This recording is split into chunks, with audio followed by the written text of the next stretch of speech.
Buen día, estimados estudiantes de la asignatura de Física 2. En esta oportunidad daremos inicio al desarrollo del área de la mecánica de fluidos con la unidad 1, hidrostática. Los fluidos desempeñan un papel crucial en muchos aspectos de la vida cotidiana. Los bebemos, respiramos y nadamos en ellos, circulan por nuestro organismo y controlan el clima. Los aviones viajan a través de ellos. Los barcos flotan sobre ellos. Pero, ¿qué son los fluidos?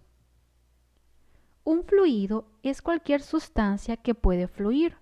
Usamos el término tanto para líquidos como para gases. Normalmente pensamos que los gases son fáciles de comprimir y que los líquidos son casi incompresibles, aunque hay excepciones.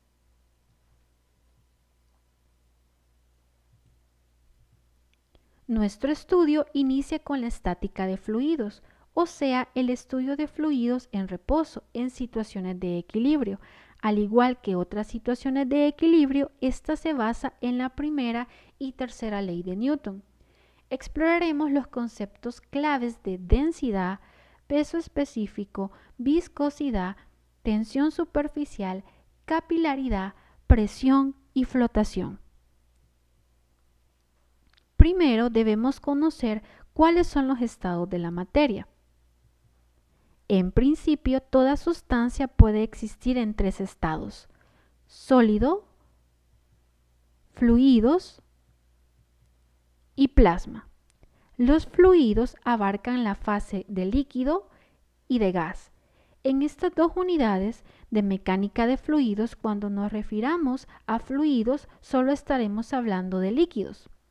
Por otra parte, el 99.9% de la materia observable del universo es plasma, un estado de fluido que, a diferencia del gas, está conformado por partículas ionizadas. Una definición más formal de fluidos la podemos ver a continuación.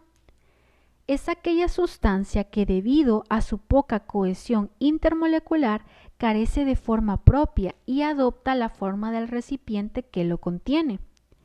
Y al ser sometido a un esfuerzo cortante se deforma continuamente, sin importar la magnitud de éste. Cuando hablamos de cohesión intermolecular, se refiere a las fuerzas internas de atracción que mantienen unidas a las moléculas. Dichas fuerzas son débiles, lo que permite que las moléculas se separen y, por tanto, el fluido adopta la forma del recipiente. Para comprender mejor lo anterior, vamos a analizar a la figura 1. Se tienen dos placas. Una placa es fija y otra placa es móvil. Entre ellas está un fluido. Si aplicamos una fuerza en esta dirección, el fluido comenzará a deformarse.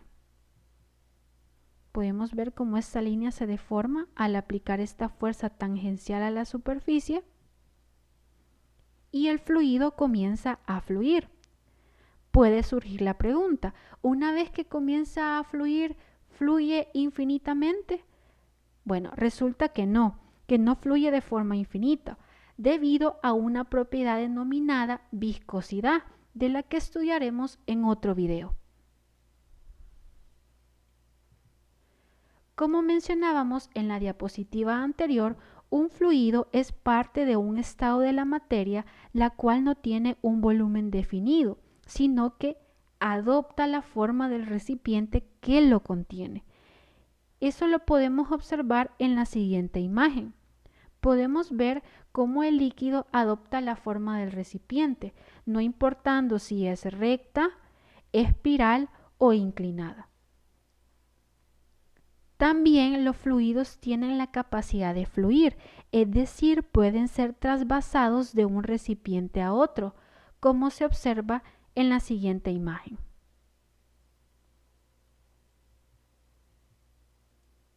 Dentro de la clasificación de fluidos, los líquidos y gases presentan propiedades diferentes.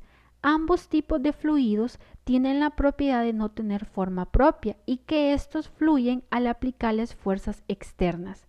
La diferencia está en la compresibilidad. Para el caso de los gases, estos pueden ser comprimidos, reduciendo su volumen. Por lo tanto, los gases son compresibles y los líquidos son prácticamente incompresibles. Lo que se evidencia en la imagen de la derecha, pues al realizar una fuerza sobre el pistón de la jeringa, solo podemos reducir el volumen del gas. Y al aplicar la misma fuerza en un líquido, podemos ver que el líquido queda igual. Ahora hablaremos de las propiedades de los fluidos. Entre las características que estudiaremos están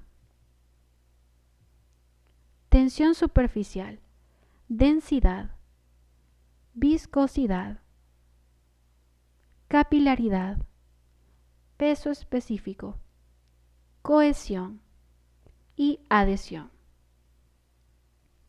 Comenzaremos definiendo una propiedad muy importante de cualquier material, que es la densidad absoluta, que representaremos de aquí en adelante con la letra griega ρ y se define como la masa por unidad de volumen. Expresándolo en ecuación quedaría de la siguiente forma, que la densidad es igual a masa sobre volumen.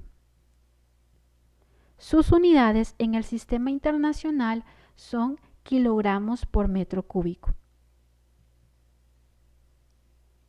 Algunas equivalencias, entre ellas las más importantes, es que 1 gramo por centímetro cúbico es igual a 1000 kilogramos por metro cúbico. Aquí también tenemos otra equivalencia. Importante también. Dos objetos hechos del mismo material tienen igual densidad, aunque tengan masas diferentes. Por ejemplo, la llave y el clavo de la imagen están hechos de acero. Tienen la misma densidad, pero su masa es diferente. Importante. La densidad de algunos materiales varía de un punto a otro dentro del material. Ejemplo de ello son la atmósfera terrestre y los océanos. En general, la densidad de un material depende de los factores ambientales como la temperatura y la presión, por lo que es importante que al realizar mediciones de densidad debe incluirse la medición de la temperatura. A continuación podemos ver una tabla con la densidad de diferentes sustancias. Hay algunas en las que se recomienda memorizarlas, pues son de gran utilidad.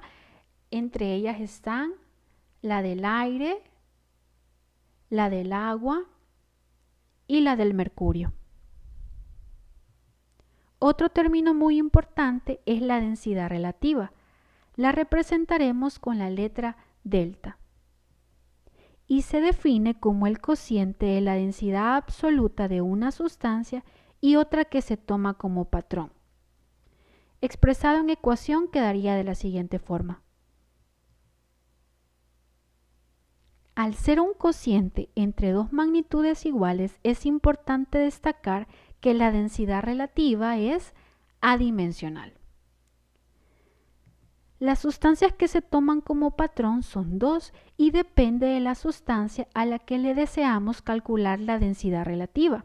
Para los líquidos y sólidos, la densidad patrón es la densidad del agua a 4 grados Celsius y es de 1000 kilogramos por metro cúbico. Y para los gases es la densidad del aire a 0 grados Celsius, que es de 1.29 kilogramos por metro cúbico. Otra propiedad importante de los fluidos es el peso específico, que se define como peso por unidad de volumen. Expresado en ecuación quedaría de la siguiente forma. En el recuadro de abajo podemos observar que se puede relacionar con la densidad de la siguiente forma. Que el peso específico es igual a la densidad por la gravedad. Esta ecuación es la que más vamos a utilizar en la asignatura.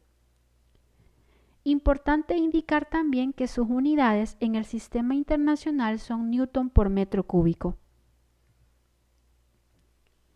El desarrollo de los ejemplos 1.1, 1.2 y 1.3 se realizará en otro video.